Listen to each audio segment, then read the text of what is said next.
Broadcasting live from the Business RadioX studios in Atlanta, Georgia, it's time for High Velocity Radio.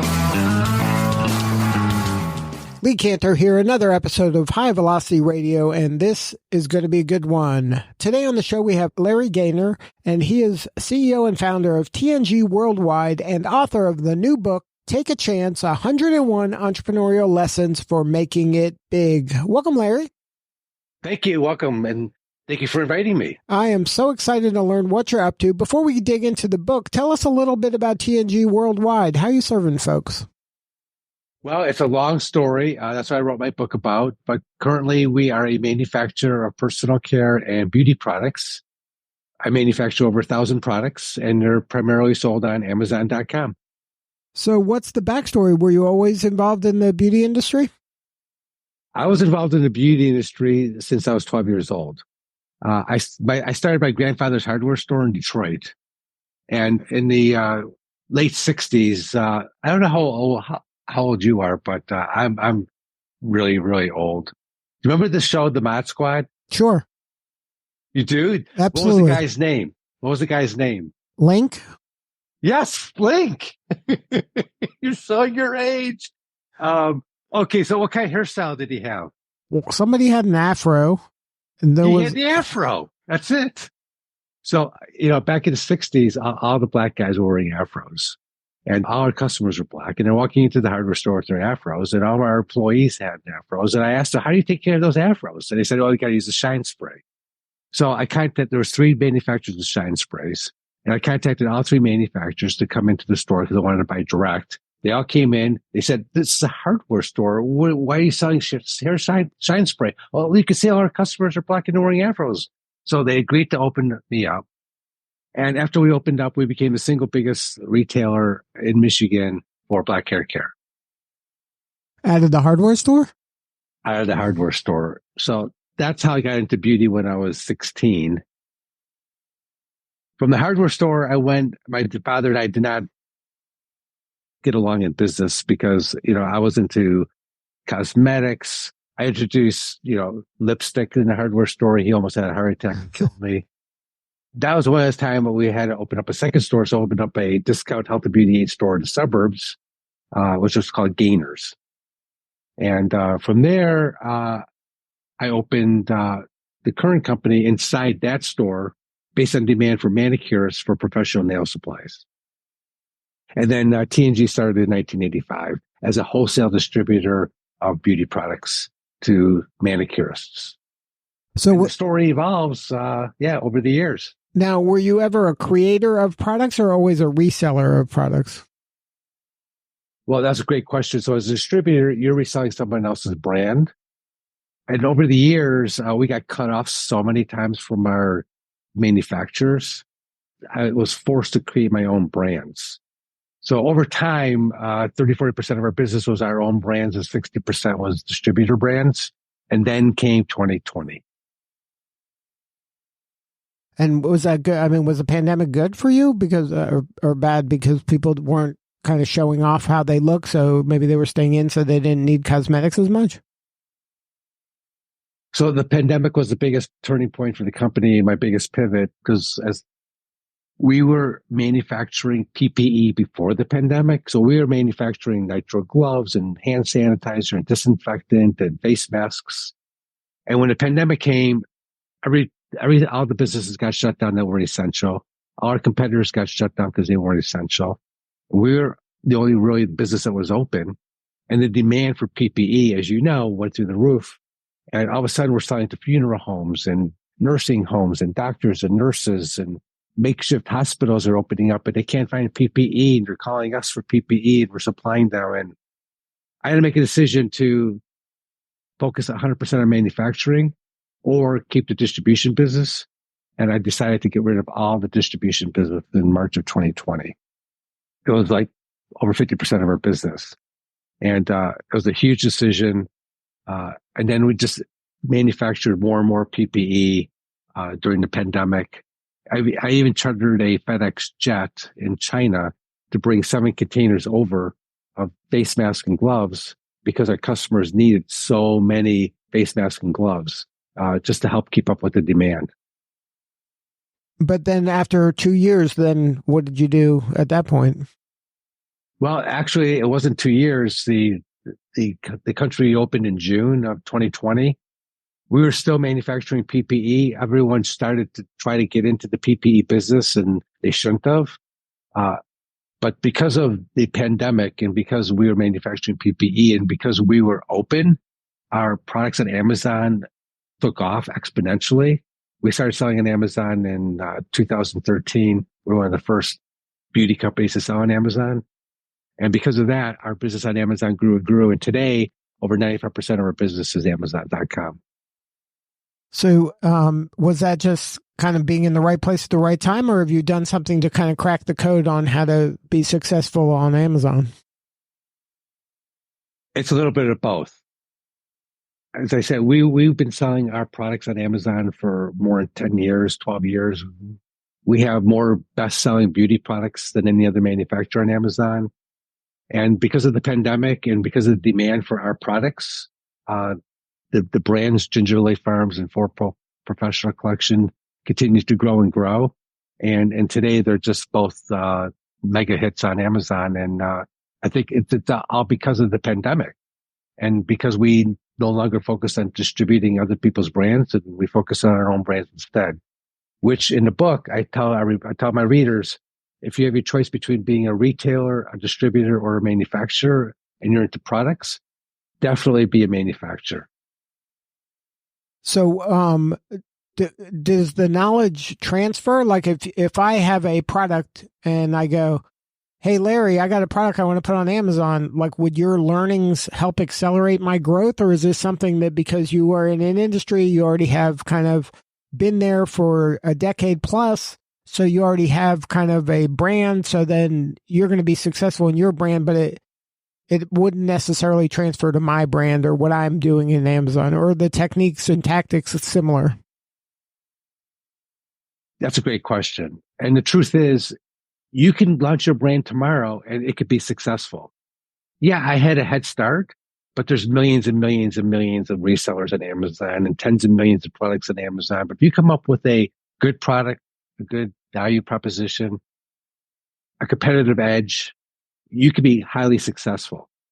And if you ask me which platform, which retailer, if you had a product that you want to sell to, should you select?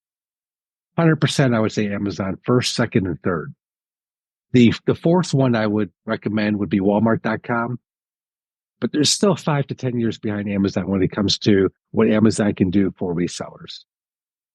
Other than that, if you think you go try to sell to Target or Kohl's or another type of store like that, you're spinning your wheels. So you would do online before you attempted to get into a retail store? 100%.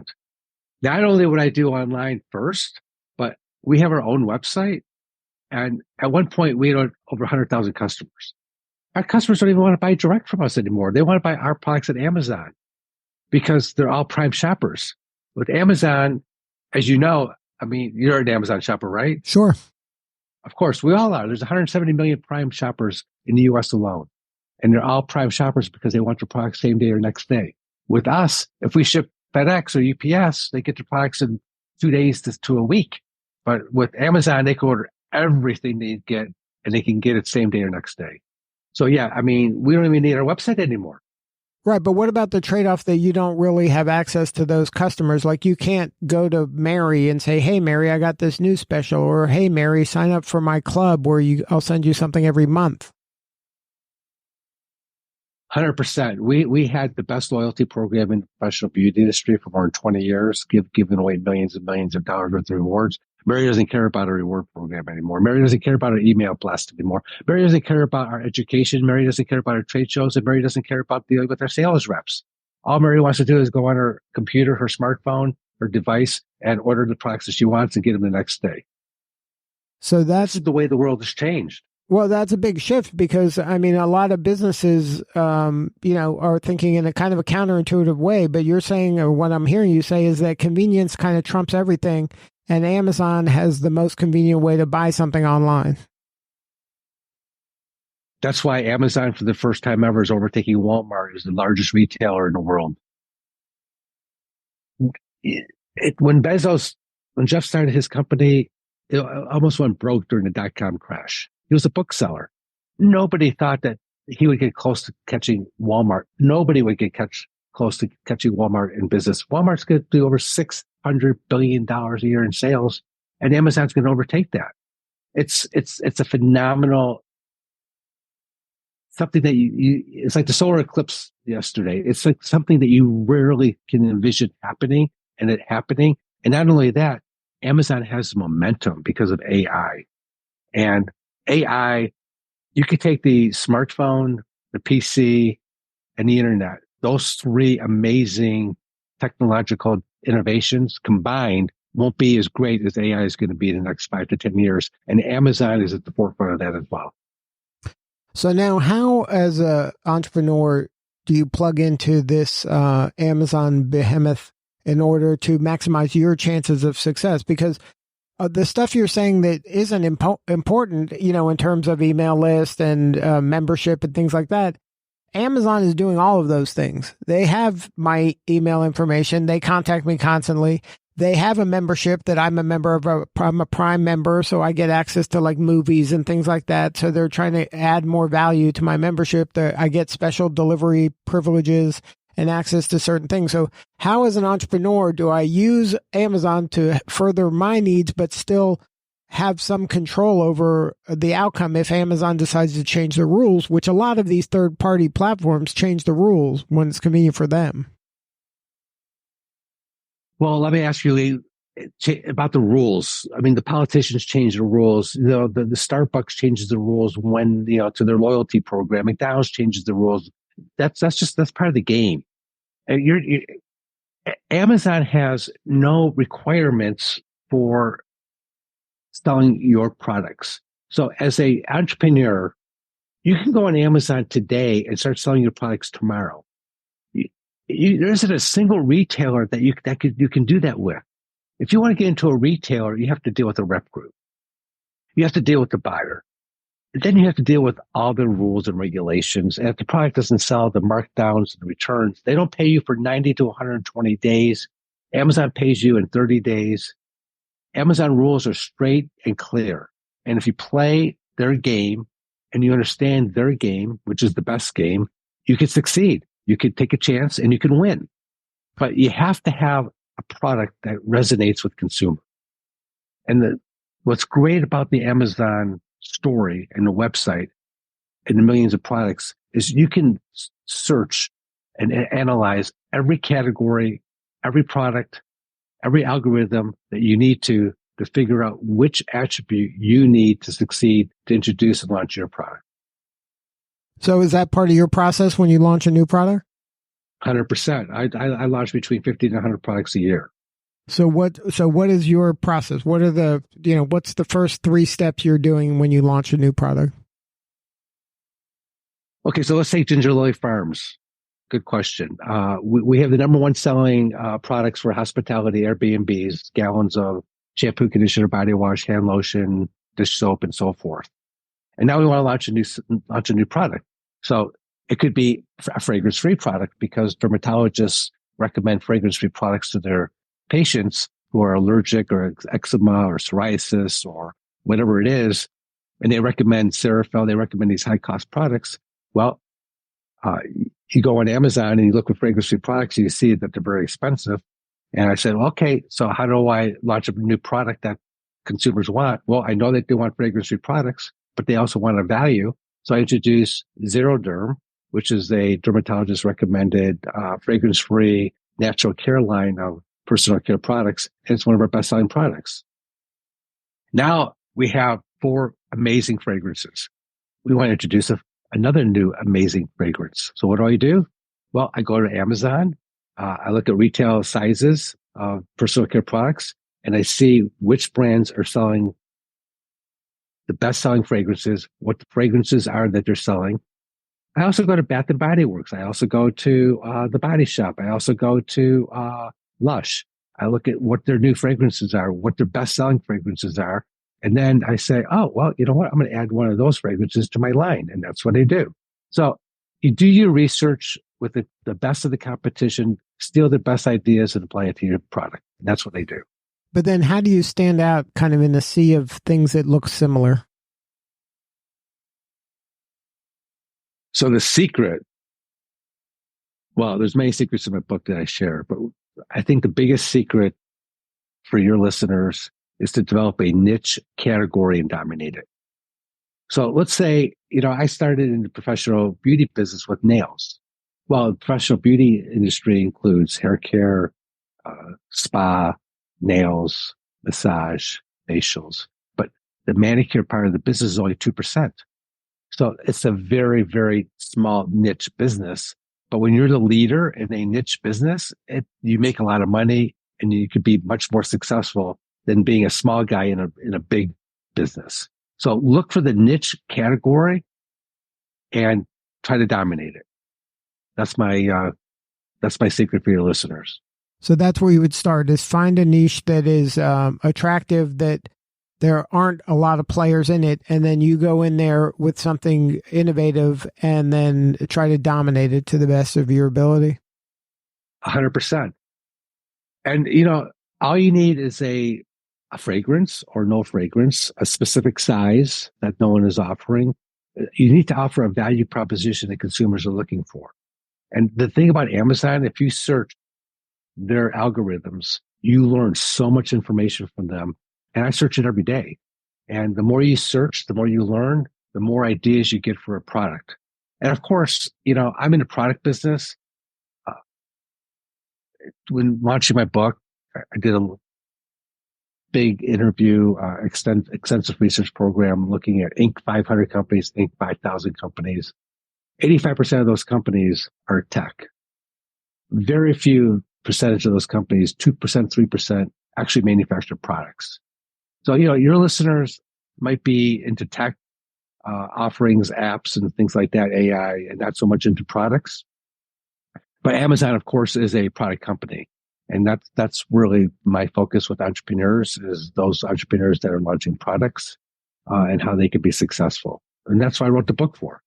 And then the book, what was there something that happened in your life that you're like, I better write some of this down? Like, did you have a near-death experience? Was there something happened? Somebody said, hey, you got too many ideas. Want to share it? Like, what was the impetus to writing the book? Because writing a book is hard. Well, I started the first blog in the industry. I've been writing. I started and sold 3 different magazines for the professional beauty industry. So I've always been a writer. But last year, January, I was on vacation with my middle son and my wife. And I said, you know what? I'm going to write a book. And they said, you're going to write a book? Are you crazy? I said, of course I'm crazy. I'm an entrepreneur. So let me tell you, the day, let's say you drop dead tomorrow, right? What's going to happen to you the next day after you drop dead? Nothing's going to happen to me. Of course something's going to happen to you. The same thing that happens to you is the same thing that happens to everyone the day they die. What happens the next day? That life goes on. No, you get your accolades. Oh, you were the best father. Oh, really? You were Is that? Yeah, everyone says how great everybody is after the day after they die. Okay. I mean, famous people, when someone's famous, like Jimmy Buffett, passed away, September 1st last year, all the accolades came out as soon as he died. And I said, you know what? I don't want the accolades to come out for me after I die. I want them to come out while I'm still alive. So that's one reason I wrote the book. For your legacy? For my legacy, my kids to read, my employees, and then, of course, I wrote the book for the 5.4 million people who start a business every year in America. In 3 years' time, that's over 16 million people. And I said, you know what? I'm going to write this book to help them out and help them succeed and not fail. Because 75% of businesses fail within 5 years. And why not give back to that community while I still can? Now, in your background, that's why I wrote the book. Now, in your background, you have done some work with the Gallup Strength Finder folks. Oh my God, we're a Gallup trained organization. Love Gallup. It focuses on your strengths, not your weaknesses. Your strengths are actually your talents. You ever wonder how a kid gets into movies and they're 6 years old? Yeah. You wonder what makes an athlete an amazing athlete at 12 years old, like Tiger Woods. How he became one of the greatest golfers of all time, or someone that could sing, like Kenny Chesney or Jimmy Buffett or Taylor Swift. They're born with these genes, and they actually somehow, some way, through the parents, figured out that they have these genes and they can be a professional athlete or musician or singer or acrobatic, whatever it is. Gallup focuses on your strengths as well. And there's 34 talents that they identify that anyone can own. And you take the Strength Finders 2.0 test, which you can buy on Amazon, $20, $20.75, and you learn your top 5. And from your top 5 strengths, that's what you develop to be great at. And there's 2 ways of developing your strengths, and that is coaching and training. And that's why athletes are always coached and they're always training and practicing, because that's how you get better and better. And, the thing with Gallup is, you don't worry about what you suck at. You only are concerned with what you're great at and how you can make yourself greater. And, we took that mindset to all our employees, and, employees you have good ones, you have bad ones. They have their strengths, they have their weaknesses. But if you only focus on their strengths and what they're great at, you develop a core team and a business environment that is second to none. So yeah, it's a remarkable organization, and you might think of them as the Gallup poll, but really most of their business, over 95% of their business is helping other companies, just customer engagement, employee engagement, and community engagement. And then a lot of that kind of the theory behind it is focus on your strengths and kind of minimize your weaknesses rather than just pick at your weaknesses and try to improve them to be strengths. It's just double down on your strengths. Yeah. I mean, do you have kids? I do. How old are they? I have one child that's 26. Okay. So let's go back when that child was 15 years old from high school, came home with a report card. There's 3 A's and a C. What's the first thing that you say to the kid that has 3 A's and a C? Great job. Great job. That's you. But most people say, what's up with the C? No. Well, I'm a big believer in Gallup, so you picked the wrong guy. I'm all in on your thinking there. I am a big believer in having a superpower and doubling down, and then eliminate or delegate your weaknesses. Okay. So that 100%. And focus on those 3 A's and get that kid to develop those A's even greater, because that's what they're most interested in. They're not interested in the C, and forget about it. So yeah, I mean, that's what Gallup is all about. Yeah, I've read their first book and then their second book, and I take all that to heart. I'm that resonates a lot with me, and it's funny because before the show you mentioned my early podcast, Dr. Fitness and the Fat Guy. I was always the believer of focus on your strengths, and he was the believer in bring up your weaknesses. We would battle about this regularly, that he thinks that you should be investing time in making your weaknesses at least neutral, if not a strength. And I'd say you should be doubling down on your strengths and just be, as good as you can be with your strengths and forget about your weaknesses. That's right. The world would be so much better if we all focused on what we did great and not what we sucked at. Yeah, I think mentally you'd feel better. You'd give yourself a lot more grace. You do. And, engagement. I mean, you think about 2 people that get married. What's the period called before they actually get married? What's the period? I don't know. What? Engagement. Engagement, right.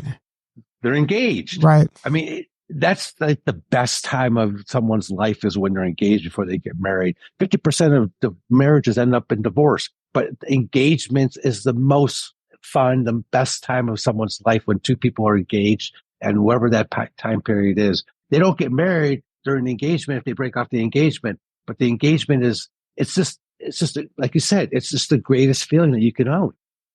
Yeah. And I think that, I love the way in your practice that you take this thinking and you make it an action in terms of your mission of 100% customer success. When you put that much energy and on a mission that is making sure your customers are satisfied, that motivates the whole team, and everybody on the team is clear on what the true north is for the organization.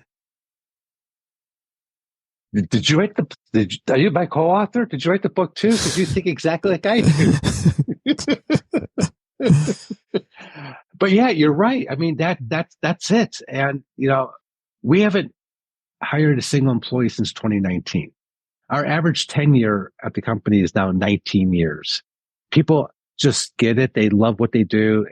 They 100% customer success. I mean, and again, our customers are the internal customers, the external customers, and community. And we take care of all three 100%. It's amazing. So, was out of the 101 lessons, was there one that was kind of wow, that left a mark? Well, I got to make sure I write that one down. Was there something that was maybe a challenge that you overcame, or something you can share that maybe isn't one of the most easy or fun one of the 101 lessons, but one that was painful and that you learned from and were able to kind of grow from? The reader is going to identify with most, if not all, of the lessons. An entrepreneur learns his lessons the hard way. And of course, one of my favorite lessons is not how many times you fall down that count, it's how many times you get back up. Right. I mean, another lesson that I think is important for entrepreneurs is starting out, money is always an issue. And, money's an issue in families, money's an issue in so many instances. But to alleviate the money issue, a lot of entrepreneurs partner up with people.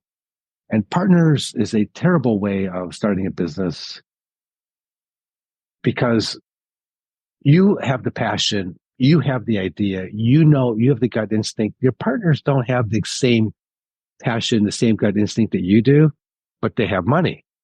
So invariably, a lot of entrepreneurs will get into business with partners and they'll be a minority shareholder. And if it's not a public company, it's a closed corporation. One of my life lessons in the book is don't be a minority shareholder in a closed corporation because nothing good comes from it. Right. With the right partner, you can do a lot of things, but with the wrong partner, it becomes not a lot of fun pretty quickly. Not only that, but the chances of starting a business and lasting a business with a good partner is very, very small. Yeah. So for you, what's next after this book? I saw on your website you do some coaching too. Is that something just to give back as well? Because you're running a big business. The coaching on my website, my publisher said, Larry, you know what? If you want to be an author, you have to be an authority figure. And to be an authority figure, you have to be a coach and public speaker and blah, blah, blah, blah, blah. And you know what? I coach hundreds of entrepreneurs because I want to.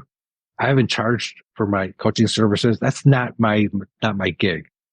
So what's next? Right now, I launched one of the biggest pitch competitions in the U.S. for entrepreneurs. It's called Take a Chance. Ironically, pitch competition. It's for Michigan residents only. $151,000 grand prize money. First prize is $101,000. And then there's 6 categories. And each category has a $20,000 first prize and $5,000 second prize. Mm-hmm. And to give back to the community and entrepreneurs, I'm funding it 100% myself. Wow. So that competition is going on now in Michigan. Applications are open at takeachance.biz. The finals will take place September 6th in Detroit. And based on how that goes, I might expand it regionally in the U.S. and take it from there. But yeah, I love supporting entrepreneurship at the university level and coaching and working with students. So yeah, that's really my passion right now. And then for those who want to get the book, obviously, I'm sure it's available at Amazon. Is there a website for your company, for the book, for everything? Or is there a central location for all your stuff, or where should they go? You can buy the book at any major bookseller. So it's available. It just launched today. It's on Amazon, Barnes & Noble. You can buy it on Walmart, Target. My website is larrygaynor.com. And the company website for product information is tngworldwide.com. Well, Larry, if you go to LarryGaynor.com, Gaynor, you'll learn about you'll see my podcasts that I've done, the book, the competition, and my blogs. I've been doing blogs for over 20 years. Well, congratulations on all the success, and thank you so much for the work that you do. It's so important, and we appreciate you. Well, Lee, I really appreciate the time for the interview, and hopefully your listeners love what we're saying. Because, you've been doing this for a long time. And the thing about engagement and your strengths and doing things that you like, and you wake up and smile every day. And, I go to Mexico for a week, and, I come back. And so, how was your vacation? And you know what I say? Every day is a vacation. That's right. And people just get so worked up, and people are angry, and they're not happy. And, you wake up breathing. It certainly beats not waking up breathing, right? So you got to be optimistic. You got to be happy with what you got. And, I'm in Detroit right now. Today it's 73 and sunny. After we hang up, I'm going to, go up and, take a bike ride or take a walk. But yeah, you really, being an optimist versus a pessimist, it just makes life, you smile more. They say if you smile for 0.3 of a second and someone sees that smile, you brighten up that person's day. Yeah. And if we just smiled more, I think the world would be just a much better place. I'm with you. Larry Gaynor, author of the book, Take a Chance, 101 Entrepreneurial Lessons for Making It Big. It's available now on Amazon and wherever books are sold. Larry Gaynor, thank you so much for sharing your story. This is Lee Cantor. We'll see you all next time on High Velocity Radio.